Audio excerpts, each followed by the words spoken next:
Hello friends, ఇవాళ మనం చేయబోయే రెసిపీ రవ్వ దోశ. దీనికి కావాల్సింది ఒక బౌల్ తీసుకుని 2 కప్పుల రవ్వ తీసుకోవాలి. దీనిలోకి 1 కప్పు మైదా పిండి తీసుకోవాలి. చిన్నగా కట్ చేసుకున్న ఆనియన్స్ వేసుకోవాలి. దీనిలోకి చిన్నగా కట్ చేసుకున్న పచ్చిమిర్చి వేసుకోవాలి. కొంచెం కొత్తిమీర వేసుకోవాలి. దీనిలోకి మనము మిరియాలను జీలకర్ర సన్నగా గ్రైండ్ చేసుకుని కచ్చాపచ్చగా దంచుకొని వేసుకోవాలి. 1 కప్పు పుల్లటి పెరుగు వేసుకోవాలి. వేసుకున్న తర్వాత ఒకసారి కొంచెం సాల్ట్ వేసుకున్నాక ఇది ఒకసారి బాగా కలుపుకోవాలి.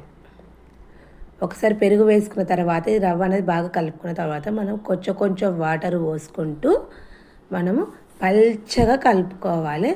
దీన్ని చిక్కగా కలుపుకోవద్దు, దోశ పిండిలాగా కలపకూడదు, పల్చగా కలుపుకోవాలి. ఎంత వీలైతే అంత పల్చగా కలుపుకోవాలి. వీడియోలో చెప్పిన విధంగా కలుపుకోవాలి. ఇలా కలుపుకుంటేనే మనకు రవ్వ దోశ అనేది పర్ఫెక్ట్గా వస్తుంది. మూత పెట్టి ఒక ½ అవర్ నాననివ్వాలి. ½ అవర్ తర్వాత మళ్ళీ ఒకసారి కలిపితే మనకి చిక్కబడుతుంది. రవ్వ కదా, చిక్కబడి కొంచెం వాటర్ పోసి మళ్ళీ కలుపుకున్న తర్వాత స్టవ్ ఆన్ చేసి పేనం పెట్టుకొని కొంచెం ఆయిల్ వేసుకోవాలి. ఆయిల్ వేసుకున్న తర్వాత కొంచెం ఆనియన్స్తో ఆయిల్ని స్ప్రెడ్ చేయాలి.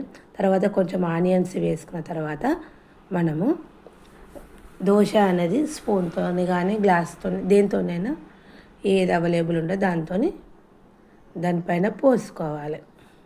పల్చగా పోసుకోవచ్చు, చిక్కగా పోసుకోవచ్చు. మనము ఏ విధంగా తినాలనిపిస్తే ఆ విధంగా పోసుకోవచ్చు. ఇలా పోసుకున్న తర్వాత చుట్టూ కొంచెం ఆయిల్ అనేది వేసుకోవాలి. ఆయిల్ అనేది వేసుకున్నాక ఒక 2 మినిట్స్ తర్వాత ఒకసారి ఇట్లా మరేసుకోవాలి. ఒకసారి కాలాక ఇంకొక సైడ్ మరేసుకోవాలి. ఎంతో క్రిస్పీగా రవ్వ దోశ రెడీ. ఇది చట్నీతో తింటే బాగుంటుంది. ఓకేనా? బాయ్ ఫ్రెండ్స్, మీరు ఒకసారి ట్రై చేసి